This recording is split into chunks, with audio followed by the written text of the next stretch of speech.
بسم الله الرحمن الرحيم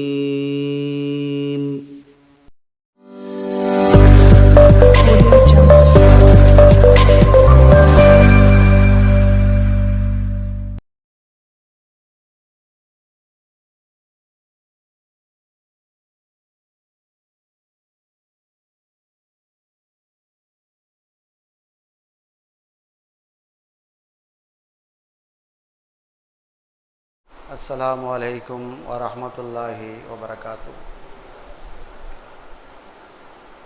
الحمد لله نحمده ونستعينه ونستغفره ونؤمن به ونتوكل عليه ونعوذ بالله من شرور أنفسنا ومن سيئات أعمالنا من يهده الله فلا مضل له ومن يضلله فلا هادي له ونشهد أن لا إله إلا الله وحده لا شريك له ونشهد أن محمدا عبده ورسوله أرسله بالحق بشيرا ونذيرا وداعيا إلى الله بإذنه وسراجا منيرا. أما بعد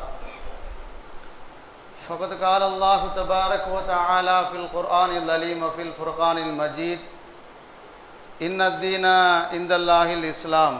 وقال أيضا وما آتاكم الرسول فخذوه وما نهاكم عنه فانتهوا واتقوا الله إن الله شديد العقاب. وقال نبينا محمد صلى الله عليه وسلم تركت فيكم أمرين لن تضلوا ما تمسكتم بهما كتاب الله وسنة رسول الله أو كما قال عليه الصلاة والسلام. அன்பு மிக்கவன் அருள் மிக்கவன் அல்லாஹுவின் திருப்பெயரால் ஆரம்பம் செய்கிறேன். ஸலவாத்தும் சலாமும் சத்திய தூதர் உயிருக்கு உயிரான நம் உயிரை விட மேலான நபிகள் நாயகம் ஸல்லல்லாஹு அலைஹி வஸல்லம் அவர்கள் மீதும் அவர்களை முழுமையாக பின்பற்றி வாழ்ந்த உத்தம சத்திய சஹாபாக்கள் தாபியூன்கள் தபோ தாபியின்கள் நல்லோர்கள் உலக முஸ்லீம்கள் குறிப்பாக இந்த ஜும்மாவிற்கு வருகை தந்திருக்கக்கூடிய நம் அனைவரின் மீதும் எல்லாமல்ல அல்லாஹுவின் அளவிலா அன்பும் இணையிலா கிருபையும் ஸலவாத்தும் சலாமும் ஆஃபியத்தும் என்றென்றும் உண்டாவதாக.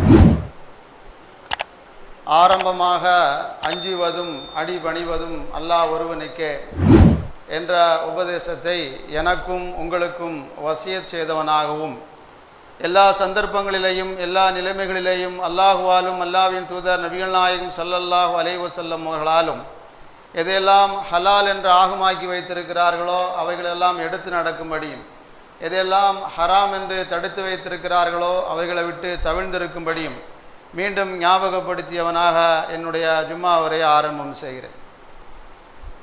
அன்பிற்குரிய எல்லாமல்ல அல்லாஹ்வின் நல்லடியார்களே, இஸ்லாமிய பெரியோர்களே, சகோதர நண்பர்களே, நாமெல்லாம் முஸ்லிம்களாக மூமின்களாக வாழ்வதே சிறப்பான ஒன்று. அல்லாஹ்விற்கு நாம் அதிகம் நன்றி செலுத்த வேண்டும். காரணம், ஏதோ பொதுவான ஒரு நிலையில் நாம் எல்லாம் முஸ்லிம்களாக மூமின்களாக வாழவில்லை. அல்லாஹ் சொன்னது, அல்லாஹ்வுடைய தூதர் ரசூலுல்லாஹி ஸல்லல்லாஹு அலைஹி வஸல்லம் அவர்கள் சொன்னது, இதை தன்னுடைய வாழ்க்கை வழிமுறையாக எடுத்து வாழ்ந்து கொண்டிருக்கிறோம். இந்த கால சூழ்நிலையில் நம்முடைய இஸ்லாமிய மார்க்கம் சொல்லி தந்திருக்கக்கூடிய அந்த வாழ்க்கை வழிமுறை வாழ்வியல் என்பது எவ்வளவு உயர்ந்தது என்பதை சமூகத்திலே நடக்கக்கூடிய விஷயங்களை வைத்து பார்க்கிற போது நாம் புரிந்து கொள்ள முடியும். அதனால்தான் நாமெல்லாம் முஸ்லிம்களாக மூமின்களாக இருப்பதே சிறப்பானது. அதற்கு அல்லாஹ்வுக்கு அதிகம் நன்றி செலுத்த வேண்டும். இன்றைய கால இந்த சூழ்நிலையில் எந்த கோணத்தில் எப்படி ஆய்வு செய்தாலும் சரி, எப்படி பார்த்தாலும் சரி, நம்முடைய இஸ்லாமிய மார்க்கம் சொல்லியிருக்கக்கூடிய அந்த வாழ்க்கை வழிமுறையை போன்ற சிறந்த வழிமுறை எதிலையுமே பார்க்க முடியாது. நம்முடைய இஸ்லாத்திலே உள்ளதைத்தான் இன்று உலகம் சொல்லிக் கொண்டிருக்கிறது என்று சொன்னால் அது மிகையானது கிடையாது, அதிகப்படியானது கிடையாது. நாமெல்லாம் பத்திரிகை செய்திகள், தொலைக்காட்சி செய்திகள், ஊடகங்களை எல்லாம் பார்த்து வருகிறோம், பயன்பெற்று வருகிறோம். ஒரு 2-3 மாதத்துக்கு முன்னால் ஜூன் மாதத்தினுடைய ஆரம்பத்தில் கனடா நாட்டில் இருக்கக்கூடிய அந்த அரசு சில ஊடகங்களை சில ஆப்ஸுகளை பயன்படுத்துவதை தடை செய்தார்கள். காரணம் என்ன என்ற செய்தி அவர்கள் சொல்கிற போது, இன்றைய கால இந்த சூழ்நிலையில் வாட்ஸ்அப், ஃபேஸ்புக், ட்விட்டர் போன்ற அந்த சாதனங்களை பயன்படுத்துவதன் காரணமாக ஒரு சரியான வாழ்க்கை வழிமுறை நம்மிடத்தில் இல்லை. குறிப்பாக இளைஞர்கள், படிக்கக்கூடிய அந்த வயதில் இருக்கக்கூடிய மாணவர்கள் எல்லாம் வழிதவறி போய் கொண்டிருக்கிறார்கள். அதன் காரணமாக இதை நாங்கள் தடை செய்கிறோம் என்ற ஒரு செய்தியை பார்க்க முடிந்தது. இப்போ ஒரு வாரத்துக்கு முன்னால் போன திங்கட்கிழமை நேபாள அரசு அதிரடியாக வாட்ஸ்அப், ஃபேஸ்புக், ட்விட்டர், யூடியூப் போன்ற இந்த ஊடகங்கள் 26 ஊடகங்களை பயன்படுத்தக்கூடாது என்று தடை செய்தது. அதன் காரணமாக கிளர்ச்சி ஏற்பட்டு இளைஞர்கள், மொத்தமே அந்த நாட்டினுடைய மக்கள் தொகை, நேபாள அரசினுடைய மக்கள் தொகையை பார்க்கிற போது 3 கோடி மக்கள் தான். அந்த 3 கோடி மக்களிலே 48 லட்சம் பேர், 48% பேர், கிட்டத்தட்ட 1.5 கோடி இளைஞர்கள் அதை பயன்படுத்துகிறார்கள்.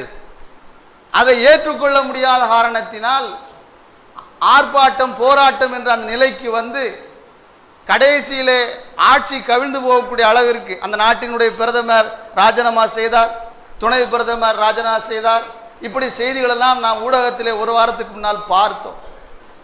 என்ன காரணத்தை அவர்கள் சொன்னார்கள்? அது உள்கட்சி உள்பூசல் என்பது வேறு விஷயம், அதற்கு நாம் போக தேவையில்லை, அது நமக்கு தேவையும் கிடையாது. அதிரடியாக அவர்கள் தடை செய்த 26 ஆப்புகள், அந்த ஊடகங்கள் என்ன, வாட்ஸ்அப், ஃபேஸ்புக், ட்விட்டர் போன்ற, இன்ஸ்டாகிராம் போன்ற சில முக்கியமான அந்த ஆப்ஸ் ஊடகங்களைத்தான் தடை செய்தார்கள். அதை நாங்கள் பயன்படுத்துகிறோம், அதை எப்படி நீங்கள் தடை செய்யலாம் என்று கிளர்ச்சி ஏற்படுத்தி ஆட்சியை பறிபோகக்கூடிய அளவுக்கு இப்போது ஒரு சில நாட்களுக்கு முன்னால் தான் இராணுவ ஆட்சி முறையை கொண்டு வந்திருக்கிறார் என்ற செய்தியெல்லாம் நாங்கள்லாம் பார்த்திருக்கலாம், நீங்கள்லாம் படித்திருக்கலாம். இப்போ ஒரு செய்தி இன்று பார்க்க முடிந்தது. இந்த பிரச்சனையின் போது பொதுமக்கள் சில முக்கியமான அந்த வியாபார ஸ்தலங்களிலே கடைகளுக்கு சென்று வாஷிங் மிஷின், ஃப்ரிட்ஜி போன்ற அந்த பொருட்களை எல்லாம் திருடி செல்லக்கூடிய அந்த செய்தியும் ஊடகத்திலே செய்தியிலே பார்க்க முடிந்தது. இதெல்லாம் ஒரு புறம் இருக்கட்டும். இந்த செய்தியை ஞாபகப்படுத்தினுடைய நோக்கம் என்ன தெரியுமா? இன்றைய கால இந்த சூழ்நிலையிலே மனித சமுதாயம் நல்ல முறையிலே வாழ்வதற்கு என்ன வழியோ அந்த வழியைத்தான் இன்று சில நாடுகள் மேற்கொள்கிறது. அதன் காரணமாக பாதிப்பை சந்திக்கிறது. ஆனால் நம்முடைய இஸ்லாமிய மார்க்கம் இதை ரொம்ப தெளிவாக நமக்கு சொல்லி தந்திருக்கிறது. உங்களுக்கு ஆரம்பத்தில் ஒரு செய்தியை ஞாபகப்படுத்தினேன். நாம் முஸ்லிமாக மூமினாக இருப்பதே சிறப்பானது. அதற்கு அல்லாஹ்வுக்கு காலங்காலம் நன்றி செலுத்த வேண்டும். காலையிலே கண் விழித்ததிலிருந்து இரவு தூங்கக்கூடிய அந்த நேரம் வரைக்கும் மட்டுமல்ல, தூக்கத்திலே கூட கெட்ட கனவு கண்டால் என்ன செய்ய வேண்டும், நல்ல கனவு கண்டால் என்ன செய்ய வேண்டும் என்ற வழிமுறையை அல்லாஹ்வுடைய தூதர் ரசூலுல்லாஹி ஸல்லல்லாஹு அலைஹி நமக்கு தெளிவாக சொல்லி தந்திருக்கிறார்கள். இப்படிப்பட்ட வழிகாட்டுதல் உலகத்தில் எந்த மதத்திலையும் எந்த கொள்கை கோட்பாடுகளையும் பார்க்கவே முடியாது. நடுநிலையாக ஒருவர் யோசித்து பார்த்தார் என்று சொன்னால் இந்த இஸ்லாமிய மார்க்க வழிமுறை தான் சரியானது என்ற முடிவுக்கு வருவார். அப்படித்தான் வந்து கொண்டிருக்கிறார்கள், அப்படித்தான் வருவார்கள். மேலை நாட்டு அறிஞர்கள் பெர்னார்ட் ஷா போன்றவர்கள் சொல்லக்கூடிய கருத்து என்ன தெரியுமா? இந்த மனித சமுதாயத்திற்கு இப்போது தேவை முகமது நபியுடைய வாழ்க்கை வழிமுறை தான், இஸ்லாமிய வாழ்க்கை வழிமுறை தான் என்ற ஒரு கருத்தை சொல்கிறார். அந்த அளவிற்கு துல்லியமான முறையிலே நம்முடைய வாழ்க்கைக்கு தேவையான எல்லாவற்றையும் நம்முடைய மார்க்கம் நமக்கு சொல்லித் தருகிறது. அந்த வாழ்க்கை வழிமுறையை நாம் முடிந்த வரைக்கும் நடைமுறைப்படுத்தி வாழ வேண்டும். அதுதான் இன்றைய காலகட்டத்துக்கு அவசியமானது, முக்கியமானது. நிம்மதியாக, சந்தோஷமாக, மகிழ்ச்சியாக வாழ்வதற்கு என்ன வழிமுறைகள் தேவையோ அந்த வழிமுறைகள் நம்முடைய இஸ்லாமிய மார்க்கத்திலே சொல்லப்பட்டிருக்கிறது. நாம் அதை உதாசீனப்படுத்துகிறோம், அதை சரியாக செய்வது கிடையாது. அதன் காரணமாக நாமும் அந்த பாதிப்பை சந்திக்கிறோம், சமூகமும் அந்த பாதிப்பை சந்திக்கிறது என்ற செய்தியைத்தான் பார்க்க முடிகிறது. புகாரி, முஸ்லீம் போன்ற நபிமொழி தோப்புகள், இன்னும் பிற நபிமொழி தோப்புகளில் வரக்கூடிய ஹதீஸுகள் என்ன தெரியுமா? உலகம் அழியக்கூடிய காலத்தில், அந்த நெருக்கத்தில் சில விதமான அடையாளங்களை அல்லாஹ்வுடைய தூதர் ரசூலுல்லாஹி ஸல்லல்லாஹு அலைஹி வஸல்லம் அவர்கள் சொன்னார்கள். அதில் நமக்கு நன்றாக தெரிந்தது, இஸ்லாமிய தொடர்பு நமக்கு இருந்தது என்றால் குர்ஆனை பற்றி, ரசூலுல்லாஹ்வுடைய ஹதீஸை பற்றி, இஸ்லாத்தினுடைய வாழ்க்கை வழிமுறையை பற்றி அந்த தொடர்பு நமக்கு இருந்தது என்று சொன்னால் உடனே நமக்கு வரக்கூடிய சிந்தனை என்னவாக இருக்கும்? கஸ்ரத்து ஜினா, அதிகமான விபச்சாரம் ஏற்படும், அதிகமாக மது அருந்துவார்கள். இப்படிப்பட்ட இந்த பழக்கம் கியாமத் நாளுடைய அடையாளத்தினுடைய வெளிப்பாடு என்று அல்லாஹ்வுடைய தூதர் ரசூலுல்லாஹி ஸல்லல்லாஹு அலைஹி வஸல்லம் சொன்னார்கள். இப்போ அதுவெல்லாம் நம்ம சொல்லி தெரிய வேண்டியதே இல்லை. அந்த அளவிற்கு மனித சமுதாயம் வழிதவறி போவதற்கு, அழிந்து போவதற்கு என்ன வழிமுறைகள் இருக்கிறது எல்லாம் அப்படியே திறந்து கிடக்கிறது. ஒரு ஆச்சரியமான ஹதீஸ் முஸ்னத் அகமது என்கிற நபிமொழி தொகுப்பிலே வருகிறது. 1500 ஆண்டுகளுக்கு முன்னால் அல்லாஹ்வுடைய தூதர் ரசூலுல்லாஹி ஸல்லல்லாஹு அலைஹி வஸல்லம் சொன்ன அந்த செய்தி நாம் ஆளக்கூடிய இந்த காலகட்டத்திலே 15 நூற்றாண்டுகளுக்கு பிறகு பொருந்துகிறது என்று சொன்னால் நம்முடைய இஸ்லாமிய மார்க்கம் எவ்வளவு சிறப்புக்குரிய மார்க்கம் என்பதை கவனத்தில் வைக்க வேண்டும். சும்மா பொதுவாக எல்லா மார்க்கத்தை விட இஸ்லாமிய மார்க்கம் தான் சிறந்தது, இஸ்லாமிய மார்க்கம் தான் உயர்ந்தது, அதை போல வருமா இதை போல வருமா என்று பேசக்கூடிய மார்க்கம் நம்முடைய இஸ்லாமிய மார்க்கம் கிடையாது. அது அவசியமும் கிடையாது. இஸ்லாத்துக்கு அது அவசியமே கிடையாது. 15 நூற்றாண்டுகளுக்கு முன்னால், 1500 ஆண்டுகளுக்கு முன்னால் அல்லாஹ்வுடைய தூதர் ரசூலுல்லாஹி ஸல்லல்லாஹு அலைஹி வஸல்லம் சொன்ன ஒரு ஹதீஸ் இன்றைய காலகட்டத்தில் யதார்த்தமாக நாம் பார்க்கிறோம். அந்த ஆச்சரியமான ஹதீஸ் என்ன தெரியுமா? அல்லாஹ்வுடைய தூதர் ரசூலுல்லாஹி ஸல்லல்லாஹு அலைஹி வஸல்லம் சொல்கிறார்கள், ஐ யஃப்தரிஷர் ரஜுலுல் மர்அத்து ஃபி தரீகி ஃபலா யன்குரு அலைஹி அஹதுன் இல்லா யகூலு லவ் ராயத்துமுஹா வரா ஹாதல் ஹாயித். இதனோட அர்த்தம் என்ன? ஒரு ஆணும் பெண்ணும் பொதுவெளியில் 4 பேர் பார்க்கக்கூடிய அளவிற்கு அந்த தவறான காரியத்தை செய்வார்கள். பொதுவெளியில் 4 சுவருக்கு மத்தியில் அல்ல. அது ஒரு காலம் இருந்தது, அதுவும் தவறு தான், அதுவும் மார்க்கம் கண்டிக்கிறது தான். ஆனால் ஒரு காலம் வரும், அந்த காலத்திலே 4 சுவற்றுக்கு மத்தியிலே செய்யக்கூடிய அந்த காரியத்தை 4 பேர் பார்க்கக்கூடிய அளவுக்கு பொதுவெளியிலே அந்த காரியத்தை செய்வார்கள், அந்த தவற்றை செய்வார்கள். யாரும் அதை கண்டுகொள்ள மாட்டார்கள். உதாரணத்துக்கு நாம் இருக்கக்கூடிய இந்த சென்னையில் ஒரு உதாரணத்துக்கு சொல்லலாம். இந்த பீச் இருக்கு பாருங்க, கடற்கரை. அந்த கடற்கரைக்கு மாலை நேரத்தில் நீங்கள் போங்க, போயிருப்பீங்க, எல்லாரும் பார்த்துருக்கலாம், இருந்தாலும் ஞாபகப்படுத்திக்கிறேன். அந்த மாலை நேரம் மகரிபுடைய அந்த நேரத்துக்கு போங்க. இப்போ சொன்ன இந்த ஹதீஸ் அங்கே யதார்த்தமாக நீ நடைமுறையிலே பார்க்கலாம். நவுது பில்லா, அல்லாஹ் அப்படிப்பட்ட நிலைமையை விட்டும், அப்படிப்பட்ட காட்சியை விட்டும், அப்படிப்பட்ட சிந்தனையை விட்டும் நம்ம அனைவரும் பாதுகாக்கணும். இந்த ஹதீஸை இன்றைய கால சூழ்நிலையிலே கண்கூடாக பார்க்க வேண்டும் என்றால் இப்படிப்பட்ட காட்சியை அங்கே பார்க்க முடியும். யாரும் கண்டுகொள்ள மாட்டார்கள், யாரும் அதை பற்றி பேச மாட்டார்கள். நமக்கு என்ன, இது நமக்கு தேவையில்லை என்று கண்டும் காணாமல் போகக்கூடிய ஒரு காலம் வரும் என்று சொன்னதற்கு பிறகு அல்லாஹ்வுடைய தூதர் ரசூலுல்லாஹி ஸல்லல்லாஹு அலைஹி வஸல்லம் லவ் ராயத்துஹா வரா ஹாதல் ஹாயத், இதை ஒரு 4 சுவருக்கு முன்னால் பின்னால் போய் செய்யலாமே, இப்படியா செய்கிறாங்கன்னு பேசிக்கொண்டு போவார்கள் என்று அல்லாஹ்வுடைய தூதர் ரசூலுல்லாஹி ஸல்லல்லாஹு அலைஹி வஸல்லம் சொன்னார்கள். இப்போ இந்த காலகட்டத்தில் நம்ம வாழ்கிறோம். ஆரம்பத்தில் ஒரு செய்தியை சொன்னால் மீண்டும் ஞாபகப்படுத்துகிறேன். நாம் முஸ்லீமாக மூமினாக வாழ்வதே சிறப்பானது, அல்லாஹ்வுக்கு காலங்காலமாக நன்றி செலுத்த வேண்டியது. ஒரு முஸ்லீம் என்ற அந்த ஒரு காரணத்திற்காக வேண்டி ஒரு பயம், ஒரு அச்சம், அல்லாஹ்வை பற்றி உண்டான அந்த பயம் நமக்கு ஏற்பட்டு மனதால் வெறுத்து ஒதுக்கக்கூடிய அளவுக்குண்டான ஒரு காலகட்டத்திலே நாம் வாழ்கிறோம். அதையும் அல்லாஹ்வுடைய தூதர் ரசூலுல்லாஹி ஸல்லல்லாஹு அலைஹி வஸல்லம் சொன்னார்கள், மன்றா முன்கரம் மின்கும், ஒரு பாவமான காரியத்தை, ஒரு தீய காரியத்தை நீங்கள் பார்த்தால் சொல்லுங்க, இதை செய்யாதீங்க, இது பாவம், இது குற்றம், இது தீமை என்று தடுங்க. அது உங்களால் முடியாதா, என்னால் அப்படி சொல்லி தடுக்க முடியாதா என்று நீங்கள் யோசித்தால் அடுத்து கையால் தடுங்கள், செய்யாதீங்க என்று கையால் தடுங்க. அதுவும் முடியாதா, மனதால் வெறுத்து ஒதுக்குங்கள். அது ஈமானுடைய கடைசி நிலைமை என்று அல்லாஹ்வுடைய தூதர் ரசூலுல்லாஹி ஸல்லல்லாஹு அலைஹி வஸல்லம் சொன்னார்கள். இப்போ அந்த காலகட்டத்திலே நாம் வாழ்கிறோம். இன்னைக்குள்ள காலகட்டத்தில் ஆரம்பத்தில் செய்தியை சொன்ன பாருங்க, கனடா நாட்டில் அந்த ஊடகங்கள், ஆப்ஸு, வாட்ஸ்அப், ஃபேஸ்புக், ட்விட்டர் போன்ற அந்த பொருட்களை அந்த சாதனங்களை பயன்படுத்தக்கூடாது என்ற ஒரு தடை. இப்போ நேபாள அரசு அந்த தடை ஏற்படுத்தி ஒரு கிளர்ச்சி ஏற்பட்டு ஆட்சி கவிழ்ந்து போய் கிடக்கிறது. காரணம் அவர்கள் சொன்னது, இந்த ஆப்ஸை பயன்படுத்தினால் மனித சமுதாயம் வீணாக போகும், நாசமாக போகும். அதான் போய்கொண்டு இருக்கிறது. நீங்களெல்லாம் வாட்ஸ்அப்பு, ஃபேஸ்புக்கு, ட்விட்டர் எல்லாம் பயன்படுத்தி கொண்டு தான் இருப்பீர்கள். குர்ஆனில் எல்லாமே நமக்கு வழிகாட்டுதல் சொல்லப்பட்டிருக்கிறது. எதை எப்படி பயன்படுத்துகிறோமோ அதை பொறுத்து தான் அது நன்மையா தீமையா என்ற முடிவுக்கு நாம் வர முடியும். ஹலகலக்கும் மாஃபில் அர்லி ஜமியா, குர்ஆன் சொல்கிறது உங்களுக்கு தேவையானதை அல்லாஹ் பூமியிலே படைத்திருக்கிறான். இப்போ இருக்குதும் சரி, இனி வரக்கூடியதும் சரி, எதுவாக இருந்தாலும் சரி, எப்படி பயன்படுத்துகிறோம் அது எப்படி நமக்கு தேவை என்பதை பொறுத்து தான் இருக்கிறது. இதையெல்லாம் பயன்படுத்தக்கூடாது என்ற எந்த தடையுமே கிடையாது. எப்படி பயன்படுத்துகிறோம், வரம்பு மீறி பயன்படுத்துகிறோமா, அதிலேயே அடிக்டாகி மூழ்கி கிடைக்கிறோமா, அதுதான் எல்லாம் என்று தன்னுடைய வாழ்க்கை அமைத்து கொண்டு வாழ்கிறோமா, இது மார்க்கம் தடுக்கிறது. அவசிய தேவை என்ன இருக்கிறது, அதற்கு அதை பயன்படுத்துங்கள், அதை தாண்டி பயன்படுத்தாதீர்கள்.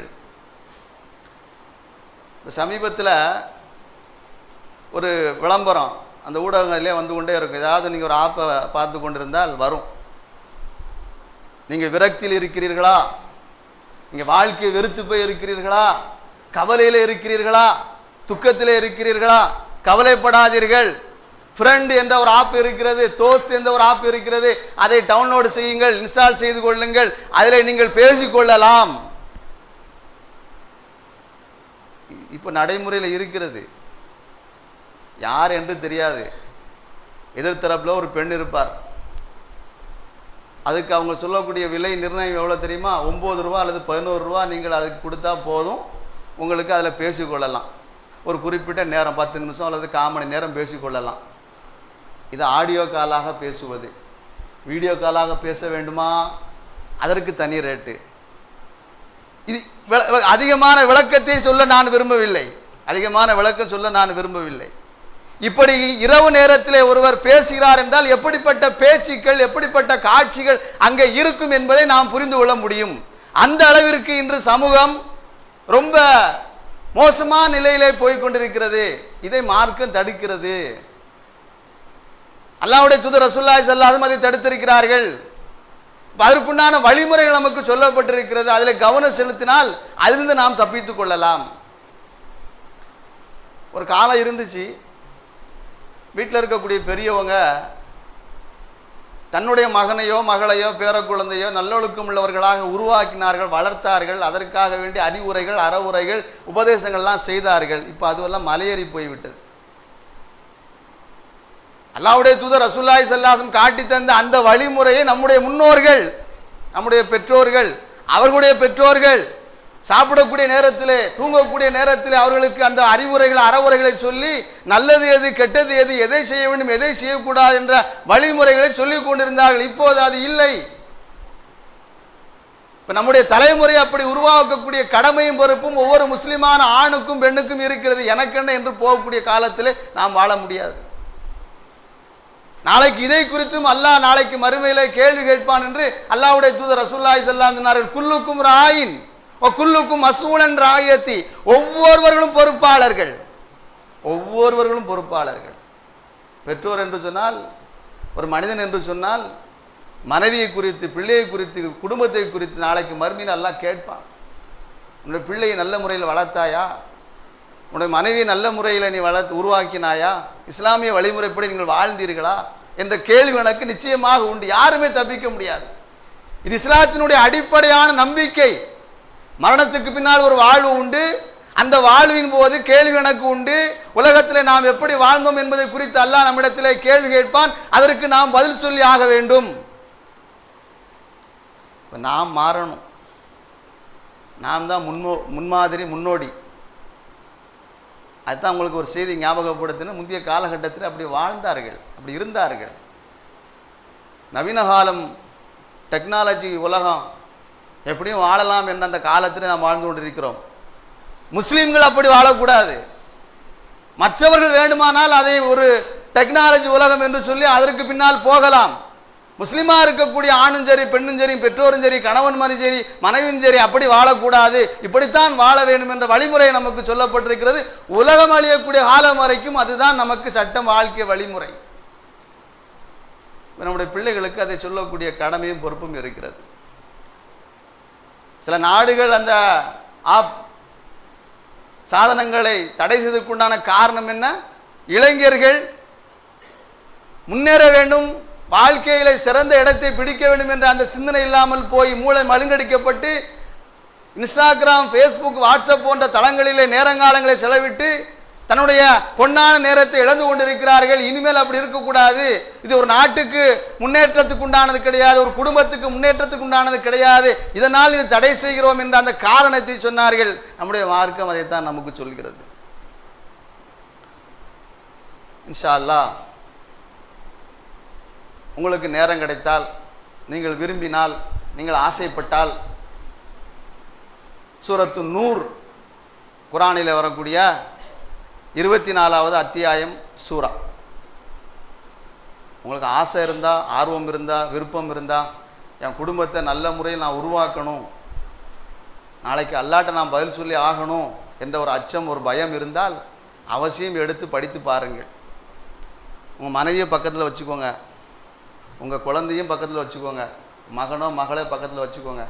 இப்படிப்பட்ட இந்த அணுகுமுறை, இந்த வழிமுறையை நாம் கையாள வேண்டும், நடைமுறைப்படுத்த வேண்டும்.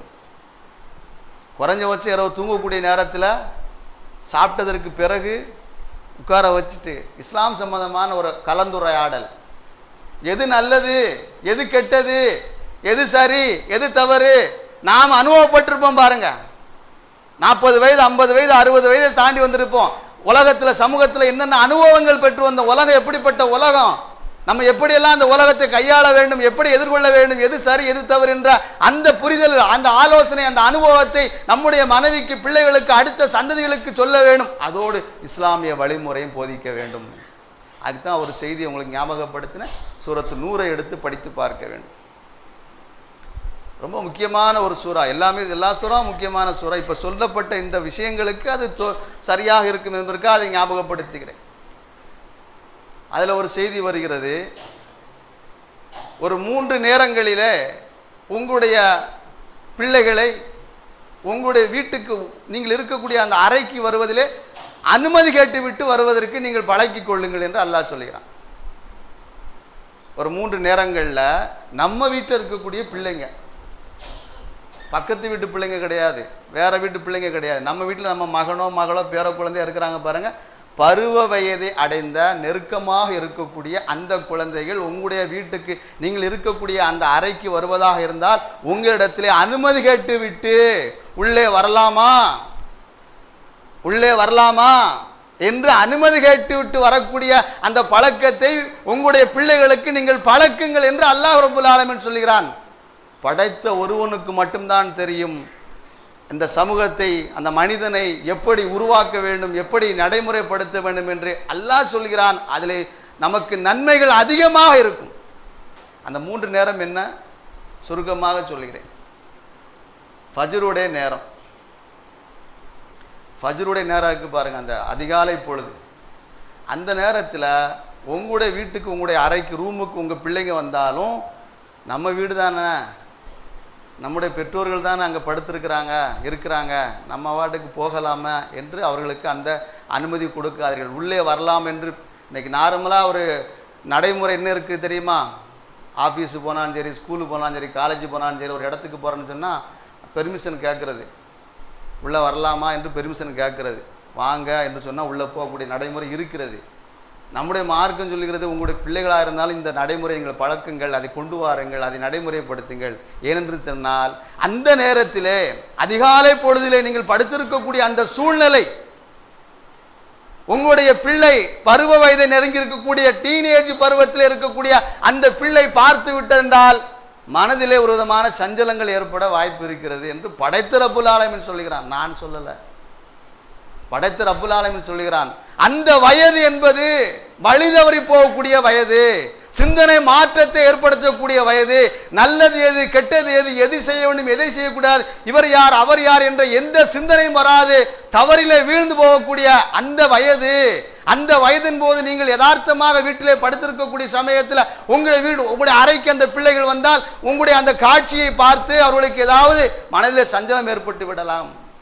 நம்ம வீடு தான் என்று நம்ம யதார்த்தமாக படுத்திருப்போம், நம்ம வீடு தான் என்று யதார்த்தமாக சட்டையை கழட்டி போட்டு பனியனோடு இருப்போம், சில சமயம் பனியனை கழட்டி போட்டு கூட இருப்போம். ஒரு பெண் என்பது யதார்த்தமாக இருப்பார். அந்த அறையிலே படுத்திருக்கக்கூடிய காட்சியை பார்க்கிற போது இப்படிப்பட்ட எண்ணம் வந்துடக்கூடாது. நீங்கள் கதவை தட்டுகிற போது, உங்களிடத்தில் அனுமதி கேட்கிற போது நீங்கள் சுதாரித்துக் கொண்டு உங்களுடைய ஆடையை சரி செய்து கொள்ளலாம். ஒழுக்கத்தை எங்கே அல்லாஹ் ரப்பல் ஆலமீன் போதிக்கிறான் என்பதை கவனத்தில் வைக்க வேண்டும். எங்கே போதிக்கிறான்? உங்களுடைய பிள்ளைகளா இருந்தாலும் கூட உங்களுடைய அறைக்கு வந்தால் அனுமதி கேட்டு விட்டுத்தான் வர வேண்டும். அந்த அறநெறியை, அந்த ஒழுக்கத்தை உங்களுடைய குழந்தைகளுக்கு நீங்கள் போதியுங்கள், நடைமுறைப்படுத்துங்கள் என்று முதலாவது அல்லாஹ் சொல்கிறான். ரெண்டாவது, மதிய நேரம், நல்ல வெயில் காலமாக இருக்கக்கூடிய அந்த நேரம். அந்த நேரத்தில் உங்களுடைய வீட்டில் நீங்கள் யதார்த்தமாக இருப்பீர்கள். அந்த வீட்டில் இருக்கக்கூடிய ஆணோ பெண்ணோ, பெண் என்று வைத்துக்கொள்வோம், யதார்த்தமாக இருப்பார்கள். நம்ம வீடு தானே என்று யதார்த்தமாக ஆடை விலகி இருக்கக்கூடிய சூழ்நிலை இருக்கும். இது யதார்த்தமாக வாழ்க்கையில் அன்றாட நாம் செய்யக்கூடிய ஒன்று. அந்த நேரத்தில் கூட உங்களுடைய வீடு தான், உங்களுடைய அறை தான். உள்ளே வருவதாக இருந்தால் அனுமதி கேட்டுவிட்டு உள்ளே வரலாமா?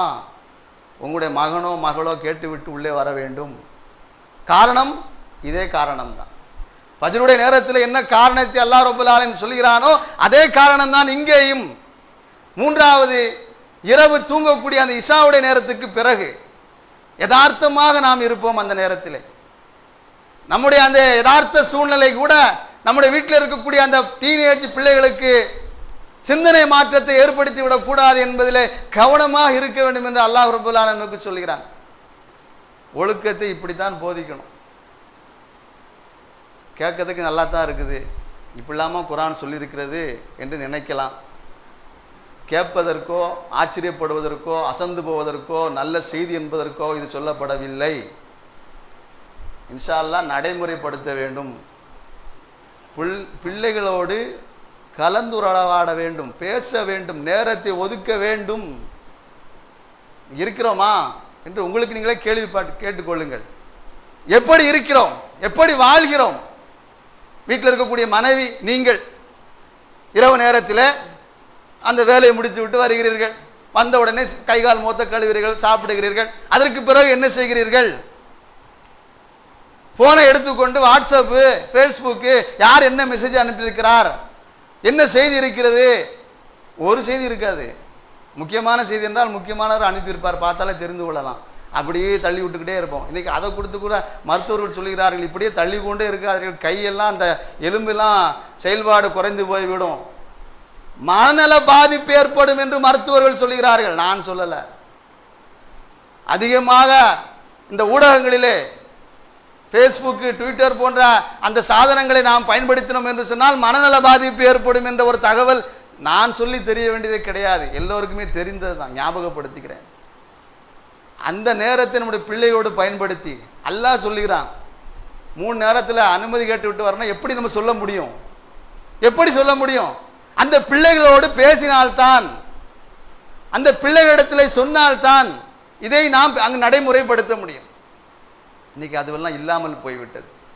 அப்போ ஒரு இளம் தலைமுறையினர்கள், அடுத்த சந்ததிகள் சமூகத்திலே சிறந்த ஆளுமையாக உருவாக வேண்டும் என்று சொன்னால் இது போன்ற வழிகாட்டுதல்களை சம்பந்தப்பட்ட பெற்றோர்கள் அவசியமாக செய்யக்கூடிய காலகட்டத்திலே வாழ்கிறோம். இன்னைக்கு அது சமூகம் செய்து கொண்டிருக்கிறது. நம்முடைய மார்க்கம் நமக்கு சொல்லித் தருகிறது. நமக்கெல்லாம் தெரிஞ்ச பிரபலியமான ஒரு நபிமொழி தான், ஹதீஸ் தான். நடைமுறைப்படுத்திருக்கிறோமா என்பதை யோசிக்க வேண்டியது. இல்லை என்றால் இன்ஷா அல்லாஹ் நடைமுறைப்படுத்த வேண்டும். இதுதான் ஜும்மா உரையினுடைய முக்கியமான நோக்கம், வேறு எந்த நோக்கமும் கிடையாது. உங்களுடைய குழந்தை 7 வயது அடைந்து விட்டால் அவர்களுக்கு என்ன செய்யணும்? தொழுகையை கற்றுக் கொடுக்க வேண்டும். 10 வயது அடைந்து விட்டால், தொழவில்லை என்றால் கண்டிஷன் போட்டு அதட்டி தொலை வரணும் என்று சொல்லி பழக்குங்கள். இந்த 10 வயதுக்கு பிறகு படுக்கையை பிரியுங்கள்.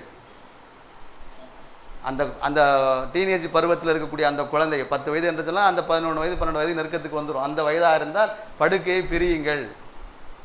எதுக்கு பிரிக்கணும்? ரசூலுல்லாஹி ஸல்லல்லாஹு அலைஹி வஸல்லம் சொன்னார்கள். சொல்லப்பட்ட அந்த விளக்கத்தை, அந்த ஜும்மா அவர்களுடைய அந்த விஷயத்தை உள்வாங்கி கொண்டு இந்த ஹதீஸை பாருங்கள், புரிந்து கொள்ளலாம். அந்த பெண் பிள்ளையாக இருந்தால் தாயோடு படுக்க வேண்டும், ஆண் பிள்ளையாக இருந்தால் தந்தையோடு படுக்க வேண்டும். நல்ல விஷயங்களை பரிமாறிக்கொள்ள வேண்டும், இந்த ஒழுக்கத்தை போதிக்க வேண்டும். சிந்தனை மாற்றங்கள் ஏற்பட்டு விடக்கூடாது. சமூகம் இப்படி இருக்கிறது, நீ வழி தவறி போயிடுவ, இப்படிலாம் இருக்கணும் என்று ஒரு ஃப்ரெண்ட்லியாக, ஒரு நண்பனாக, ஒரு தாயாக அந்த பிள்ளைகளிடத்தில் பேசுகிற போது அந்த தலைமுறை, அந்த ஜெனரேஷன் சிறந்ததாக உருவாகும் என்பதில் எந்த விதமான சந்தேகம் கிடையாது. ஒரு சில விஷயங்களை ஞாபகப்படுத்தியிருக்கிறேன். சொல்லப்பட்டதிலிருந்து ஆரம்பித்தால் நாளடைவில் இஸ்லாமிய வழிமுறைகள் குடும்பத்திலிருந்து விடும், நம்மிடத்திலிருந்து விடும், நம்முடைய பிள்ளையிடத்திலிருந்து விடும். சிறந்த தலைமுறை நாளைக்கு மறுமையில் அல்லாஹ்விடத்திலே பதில் சொல்லியாக வேண்டும் என்ற அந்த கேள்வி வணக்கின் போது, யா அல்லாஹ், என்னுடைய சக்திக்கு உட்பட்டு நான் புரிந்திருக்கக்கூடிய விஷயத்தை வைத்து என்னுடைய குடும்பத்தை நான் இப்படி உருவாக்கினேன், அது உலகத்திலேயும் சிறப்புக்குரியது, நாளைக்கு மறுமையும் அல்லாஹ்விடத்திலே சிறப்புக்குரியது. அப்படிப்பட்ட தலைமுறை உருவாக்கக்கூடிய கடமையும் பொறுப்பு நமக்கு இருக்கிறது. வருங்காலங்களில் அல்லாஹ்வும் அல்லாஹ்வுடைய தூதர் ரசூலுல்லாஹி ஸல்லல்லாஹு அலைஹி வஸல்லம் எதை சொன்னார்களோ, சஹாபா பெருமக்கள் நல்லடியார்கள் எப்படி முக்கியத்துவம் கொடுத்து வாழ்ந்தார்களோ, அந்த அடிப்படையில் நாமும் வாழ்ந்து இம்மையிலேயும் மறுமையிலும் சிறந்த மக்களாக இருப்பதற்கு அல்லாஹ் ரப்பல் ஆலமீன் நம் அனைவருக்கும் உதவி செய்து அருள் புரிவானாக. உலகத்தில் வாழக்கூடிய காலமெல்லாம் கெட்ட கெட்ட நோய்களை விட்டும், கெட்ட மரணத்தை விட்டும், கெட்ட நிலைமை விட்டும் அல்லாஹ் ரப்பல் ஆலமீன் நம்மையும் நம்முடைய குடும்பத்தாரையும் நம்முடைய சந்ததியும் அல்லாஹ் தஆலா பாதுகாத்து அருள் புரிவானாக. உலகத்தில் வாழக்கூடிய காலமெல்லாம் நீண்ட ஆயுளோடு, நிறைவான செல்வத்தோடு, பரிபூர்ண ஈமானோடு, உடல் ஆரோக்கியத்தோடு, நோய் நொடி இல்லாத வாழ்க்கையோடு அல்லாஹ் ரப்பல் ஆலமீன் நம்மையும் நம்முடைய குடும்பத்தாரையும் நம்முடைய சந்ததியும் அல்லாஹ் தஆலா ஆக்கி அருள் புரிவானாக. வாஹிரு தவானா அல்ஹம்துலில்லாஹி ரப்பில் ஆலமீன். அஸ்ஸலாமு அலைக்கும் வரஹ்மத்துல்லாஹி வபரகாத்துஹு.